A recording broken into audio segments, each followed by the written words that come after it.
Julia, thanks for sitting down with me today. I appreciate your time. Julia, it is an absolute pleasure to sit down with someone who doesn't have quite as much gray hair as me or as much of the audience that's here at the NAPB meetings here at WSU. Thank you for doing that. Can you tell us a little bit about what's getting you excited with the work that you're working on, the pieces that you're working on right now? Sure. So some of the stuff that I'm excited about is really the advancement with DNA-informed breeding. It's really kind of great for my graduating class to come in and we're offered these opportunities to be a little bit more creative. So we can bring in really strange germplasm or make really interesting crosses with a little bit more help than maybe some of our predecessors had. So technology can be your friend. Yes. Right. So can you talk a little bit about that technology? Actually, my work doesn't interface very much with DNA-informed breeding. A lot of what I work on is efficiency.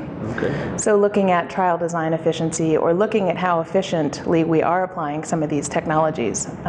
So I guess I'm just sort of axillary to the to the technology, but I'm excited for when I get out there and get a job that I will have those opportunities. Have access to it. So I saw by your poster presentation that efficiency is kind of the premise of your poster, correct? Mm-hmm. So can you talk a little bit about how does that concept come into play in the work that you're doing at the university right now? Sure. What are you expecting to get out of this research?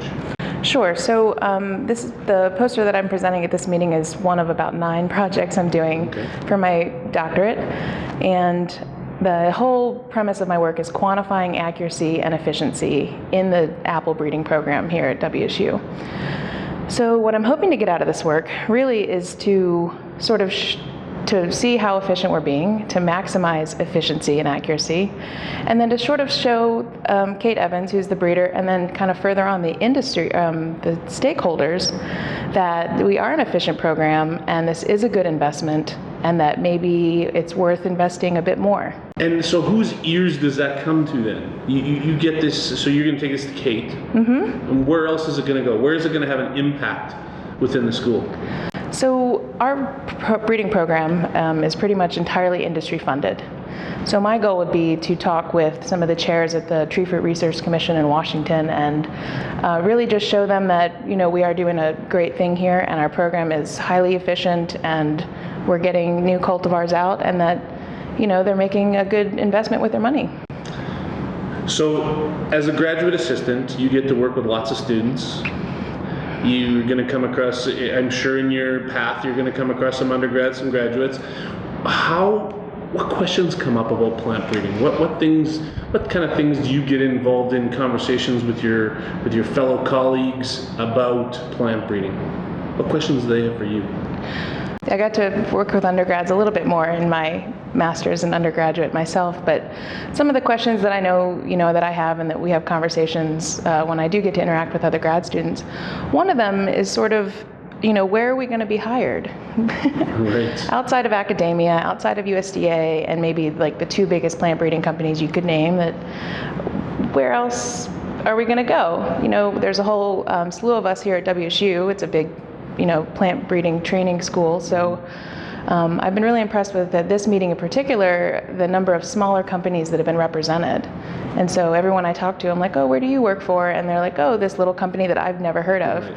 And I'm like, that's awesome. So there are, jobs out there potentially for everybody. Right. So I think kind of a little bit where are we all going to go is probably the biggest question. Is there some... If you have to give me a sense of your colleagues that are within the plant breeding group,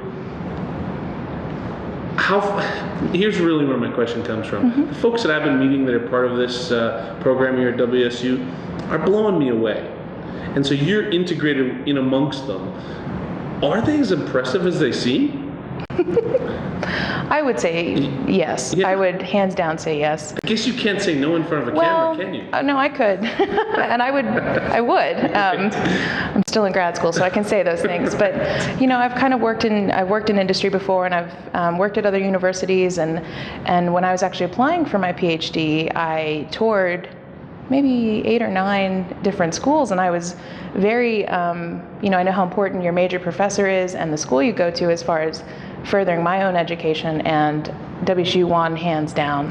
And part of that, a lot of that was my advisor, Kate Evans, but even more so was just the team that we have here that supports breeding. It's kind of unlike any other school that I toured, particularly for fruit. I can't speak to some of the other crops, but. Right. So then you talked about getting hired, and I know it's always a big question for any student coming out of school. How and where am I going to get hired? Have any thoughts or ideas? There's a lot of people that are going to see this video that are hiring graduate students or hiring people that are coming out of school. Any thoughts or ideas on things that they might want to consider as they're figuring out how to hire this next crop of geniuses?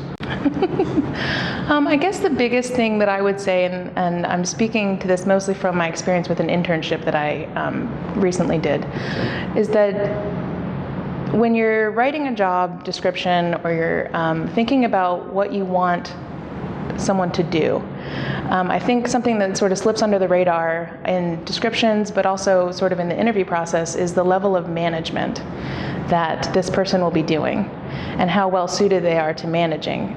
Plant breeding is a lot of things, but one of the biggest things that it has been in my short experience is a true test of your management skills. You're managing people, you're managing plants, you're managing spaces, greenhouse field, etc., forecasting. So I think a lot of students don't necessarily think about that when they're being trained, and I also think sometimes you get into positions where either they're treating you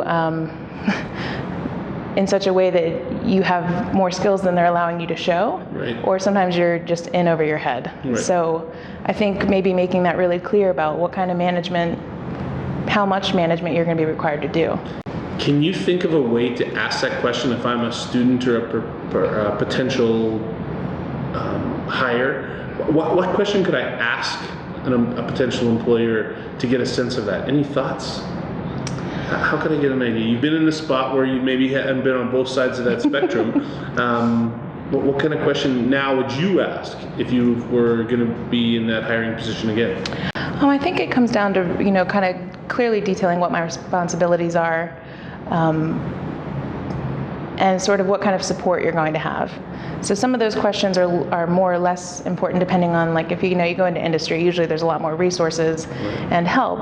But if that's the case, then usually you're managing more people than maybe if you were moving into academia or USDA or something like that, where most of the work's falling to your shoulders. Right. So I just think getting a really good idea of where the responsibilities lie. So my last question for you, it's going to be a super simple one. How do you describe plant breeding to someone who's not in your faculties, not in your school, but we've all been in the position, right, where whether we're at a dinner party or at an event, what kind of things do we need to be telling people about plant breeding? I have a crass answer and maybe a not so crass answer. I'd like both.